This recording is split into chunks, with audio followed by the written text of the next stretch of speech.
Hey now, we back in it, back at it, in the clutch, coming to you from my man cave, down in the basement. This is where all the magic happens in terms of sports and that kind of thing. So I told you guys I'd be bringing you picks. So it's simple. 2 1 o'clocks, 2 4 o'clocks, Sunday night, Monday night. I'm going to give you my picks. I'm not going to be picking any easy games here, I don't feel. I'll try to keep with some of the theme. A lot of people in New England excited. I'm going to be picking the Pats today, that game, but nonetheless, the Jets are off, so I'm kind of on a bye week myself here. The Yankees are out of the playoffs, so it's a tough go. But let's get right to it.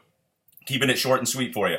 1 o'clock games. You got Seattle after that absolute disastrous call by the NFL. Total incompetence there. Coming to Cincinnati, looking to go 5-0 for the first time in 27 years. And I got to tell you, the Bengals are going to have to prove me wrong today. I'm taking the Bengals. They're giving 3 points to Seattle. It's a short week for Seattle. That offensive line looked decimated last week. Seattle's defense, this is the game they're really going to have to keep this team in it because Cincinnati can score points. I believe third in the NFL overall in scoring points. Let's see if Andy Dalton can get it done. I think Cincinnati goes to 5-0 today. Another 1 o'clock game. This is a real exciting one. You got St. Louis going to Green Bay. St. Louis coming off an unbelievable win last week over Arizona, a team that a lot of people think is going to be in the NFC Championship or in the buzz of that mix. Coming to Green Bay where Aaron Rodgers, last time he threw an interception, we were going through Linsanity. Eric Cantor was still an elected official, and it was the year 2012. So he does not throw interceptions at Lambeau Field. He has an unbelievable record going there, but I'm going to pick the upset special today. I'm going with St. Louis. They're getting 9, so it's a lot of points, but I think they're going to win today. I really think they're going to be able to run the ball, control the clock. That's the key with these great quarterbacks. Aaron Rodgers, Tom Brady, Peyton Manning of the past. You got to keep the ball out of their hands. It's just too dangerous to let them run up and down the field and score on you every time. So I like St. Louis today. I like Jeff Fisher. I love that defense. I hope the Rams can bring it home. Now, let's go to 4:05. We got the Cards. After a devastating loss last week in which they controlled the game, and then St. Louis had some great runs by Todd Gurley to close it out. The Cards going to Detroit, who was absolutely heartbroken after last week. And I got to tell you, they took it on the chin. I think Jim Caldwell's he might be a little soft for my liking. I don't see Belichick taking it like that. I don't see other great coaches, Sean Payton, Holmgren. You can run them. Andy Reid. They're all having questions about that. I think Caldwell was pretty cool about the whole situation. But with that said, I just think the air is going to been lifted out of the sails here. The Detroit Lions. They're 0-4. It's not going to be an easy road today. Granted, they had an excellent defensive performance last week against Russell Wilson. I'm not saying that can't occur again, but the Cards' offensive line is far superior to that of Seattle's. I expect the Cardinals to throw the ball pretty well. Larry Fitzgerald will probably be covered, so look for some of those checkdowns to your underneath guys, your Browns, your running backs. Chris Johnson could have a nice game there.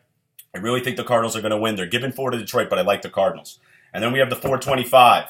New England going to Dallas, who they have this new player, I guess Greg Hardy. He's unfamiliar with how the NFL works. The Pats haven't lost. They're defending champions. You got to respect that. And then Tom Brady is just unbelievable this year. He's really a man on a mission. I'd be the first to tell you I didn't think he'd be playing this week, but he is playing, and he's just going to dominate.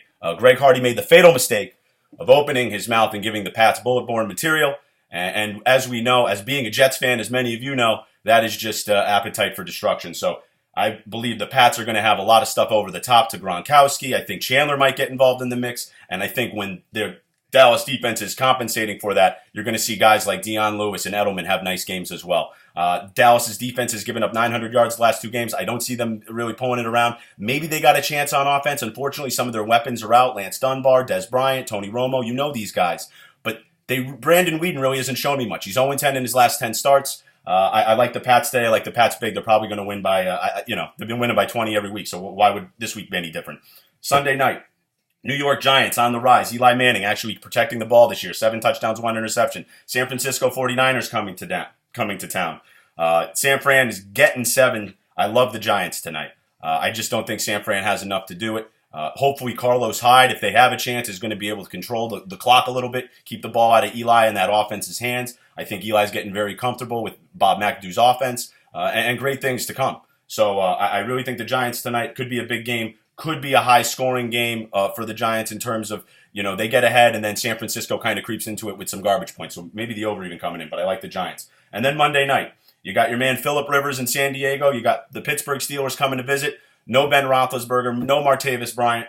Michael Vick, a shell of his former self. San Diego gets back Antonio Gates, who wasn't suspended for hitting anyone or doing anything. He was doing steroids, so he's probably going to come back fit as a fiddle, ready to make an impact. You know Phil Rivers is going to find him. I'm really weary about this Pittsburgh defense. They're still kind of finding their way under the new leadership without Dick Duran there.